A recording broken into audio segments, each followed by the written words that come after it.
자, 구축과 질문 있으셔서 같이 살펴볼게요. 요거는 교재에 보시면 문제 있어요, 문제. 근데 지금 논술 준비하신 분들은 굳이 문제 안 풀어도 돼요. 그래서 객관식 문제를 굳이 안 풀어도 상관없으니까 대신 이제 올려주셨으니까 한번 같이 확인해 볼게요. 자, 이제 구축과 개념을 쓰는 게 제일 중요해. 자, 다시 구축과 개념 뭐라고요? 개념. 확대 재정정책에서 스타트하는 확대 재정정책이, 그럼 요거는 개념이 정부의 지출을 늘려야 돼요. 이렇게. 그럼 정부가 지출하겠다는 것은 돈이 필요한 거잖아. 그럼 돈이 필요할 때 주로 뭐를 발행하냐면 채권을 발행해요. 이게. 그래서 확대 재정 정책 실시한다는 거는 국채 발행과 또 관련돼 있어. 채권 발행. 그래도 신문 기사 보실 때 채권 얘기 딱 나오면 채권 발행했다. 그러면 금리가 앞으로 오를 것이다. 하는 거예요. 왜 그럴까요? 자, 국채는 누가 발행한다고요? 정부가 발행했다는 거는 돈이 정부로 흘러가는 거야. 그러면 시중에 돈은 많아져요, 적어져요? 적어지죠. 그럼 금리가 올라갈 거 아니야. 그렇죠? 직관적으로. 그래서 요거 나오면 중요한 게 금리 상승이야. 확대 재정 정책 시하면 금리가 뭐 한다? 상승한다. 금리 내려간다 하시면 안 돼. 많이 착각하는 게 확대 재정이 돈을 쓰니까 시중에 돈이 풀리네. 금리가 내려갈 거야. 이렇게 쓰시면 안 돼요. 금리가 올라가는 거 꼭 외워두세요. 확대 재정은 금리가 상승한다. 그럼 금리가 올라갈 때 투자가 뭐 한다? 감소한다. 그래서 투자 감소함으로써 확대 재정에 대한 효과가 상쇄된다는 거예요. 이거를 구축 효과 또는 밀어내기 효과라는 개념을 쓰고, 이 개념은 꼭 알아두셔야 돼요. 자, 대신 기울기에 따라서 효과가 다를 수 있다는 거죠.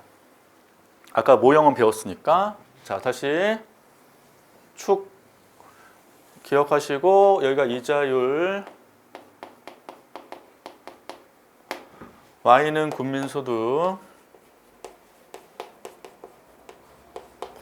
우상향의 LM 곡선, 우항의 IS 곡선. 그래서 균형에서 이자율이 R0, 국민소득은 Y0. 그래서 확대 재정 정책 실시하면 IS 곡선이 어디 간다고요? 오른쪽으로 이동한다는 거죠. 우측으로 이동. 자, 만약 이 자리 변하지 않았더라면, 이 자리 그대로라면 원래 Y는 여기까지 증가가 가능했다는 거예요. Y1까지. 근데 이 자리 뭐 함으로써? 올라감으로써 이자율이 상승하면서, 금리가 올라가면서 투자가 줄어들면서 국민소득은 줄게 된다.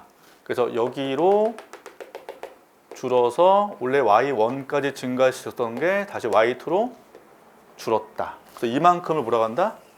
구축 효과라고 하는 거예요. 이게 그림으로 표현했을 때. 그러면 요 LM 곡선 기울기가 되게 중요한 게 금리 변화폭이 다르잖아요. 만약 이것보다 LM을 좀 더 가파르게 그리면 금리가 더 많이 올라가죠. 균형 일로 되니까. 금리가 더 많이 올라가서 Y가 여기가 아니라 더 줄 거 아니에요.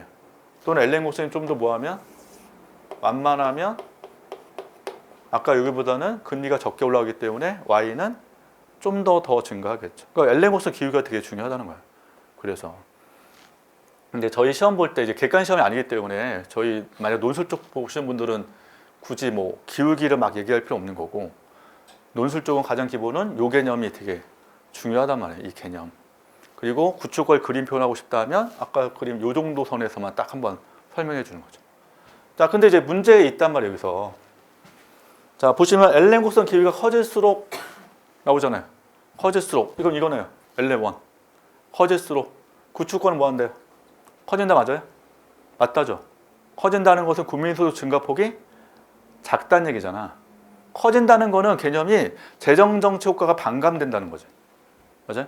그래서 1번 맞는 지문이에요. 이렇게. 근데 1번하고 3번은 같은 얘기야. 이게. 그래서 공부하신 분들은 1, 3번을 찍으면 안 돼. 왜냐 1번, 3번은 같은 내용이거든. 왜냐 화폐수의 이자율 탄력성이 낮으면 기울기가 커져. 이게. 그래서 1, 3번 같은 건데, 자 3번을 보자고요. 요거. 우리 이제 공부 안 하신 분들은 이걸 모르잖아. 기울기. 근데 개념을 보자고. 개념. 자, 금리 올라갔죠. 여기서. 금리가 올라갔을 때 이 탄력성, 화폐수의 이자율 탄력성, 이자율이 변할 때 화폐 수요에 영향을 준다는 거야. 이 개념이. 그럼 금리가 올라갈 때 화폐 수요 어떻게 돼가요? 화폐가 돈이잖아, 돈. 자, 금리 올라가면 은행 예금할래요? 화폐를 갖고 있을래요? 예금할 거 아니야. 맞아요? 그럼 화폐 수요는 늘어요, 줄어요? 줄죠. 화폐 수요 감소하는 거야. 기본 개념이. 이게 올라가면 화폐 수요가 주는 게 기본이라고. 근데 보시면 탄력성이 낮대. 낮다는 거는 금리 올라갈 때 화폐 수요가 감소하면 별로 감소가 안 된다는 얘기잖아, 이게. 그래서 이 감소 폭이 되게 중요하다는 거야. 자, 화폐 수요가 많이 줄 수도 있고 적게 줄 수 있을 거 아니야. 이게. 그래서 이게 다시 금리에 영향을 줘. 자, 돈에 대한 수요죠. 돈에 대한 수요가 많으면 어떻게 돼? 금리. 돈을 막 빌리겠대, 사람들이. 그럼 금리가 올라갈 거 아니야, 반대로. 맞죠? 근데 화폐 수요가 준대. 줄면 금리는 떨어질 거 아니야. 개념이. 그래서 이게 지금 금리 하락으로 영향 주는 거야. 이 내용이. 그러면 내려갈 때가 금리 하락폭이 크겠네. 많이 내려갈 때가. 그럼 금리 하락이 크면 투자는 다시금 살아날 거 아니야. 이해되세요? 그게 요 개념이라고. 그래서 이자율 탄력성이 낮다는 거는 뭐예요? 화폐 수요 감소가 크다, 작다? 작다는 거잖아. 요거라는 거, 요거. 그럼 금리 하락도 적겠네. 이것도 조금 줄겠네. 그럼 투자가 크게 반응을 안 하겠네. 그럼 구축 효과가 커진다지.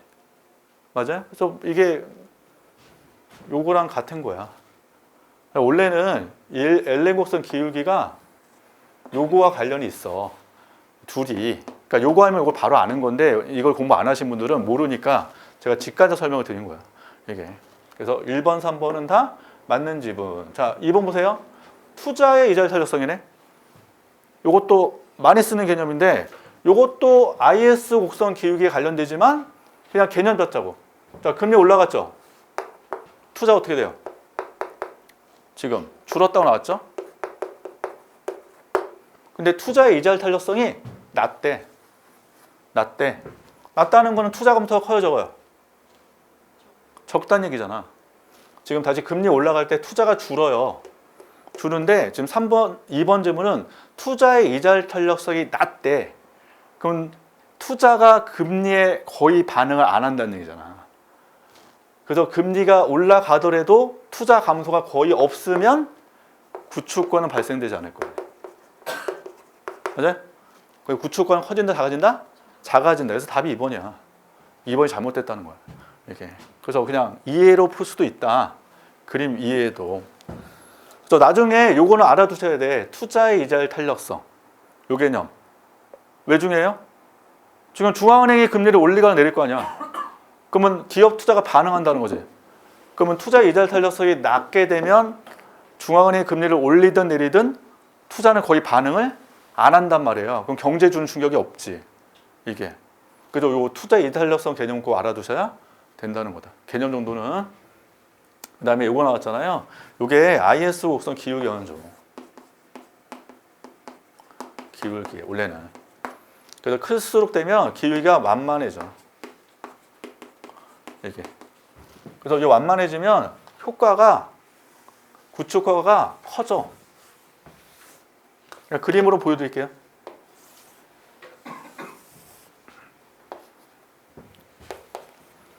자, LM, IS 돼 있고 IS가 우측으로 이동했죠. 그럼 Y만 딱 보시면 여기서 일로 가는 게 Y 증가잖아. 이렇게. 근데 한계 소비가 커지면 IS 호스성 길이가 완만해져. 그 완만해진 건 이것보다는 좀 더 완만하게 그리셔야 될 거 아니야? 그 그림을 이렇게 그리셔야 되고 IS를 노란 색깔로. 그럼 지금 이렇게 이동했죠? 요거 이제 가끔 그리는 분이 실수하는 경우가 있는데 이동할 때 이동폭이 똑같아야 된단 말이야. 이게. 그러니까 일로 이동해야 돼. 노란 색깔이. 그죠? 이렇게 이동하면 균형이 일로 가네요. LM 만나는 점이. 그럼 Y가 적게 증가했죠? 그림상에서. 구축과 뭐 한다? 커진다. 4번 맞는 거야. 2번이 틀렸다. 라고 설명할 수 있는데 객관식 문제니까. 그래서 이거를 좀 푸신 분들은 유념해서 봐주시면 되겠습니다.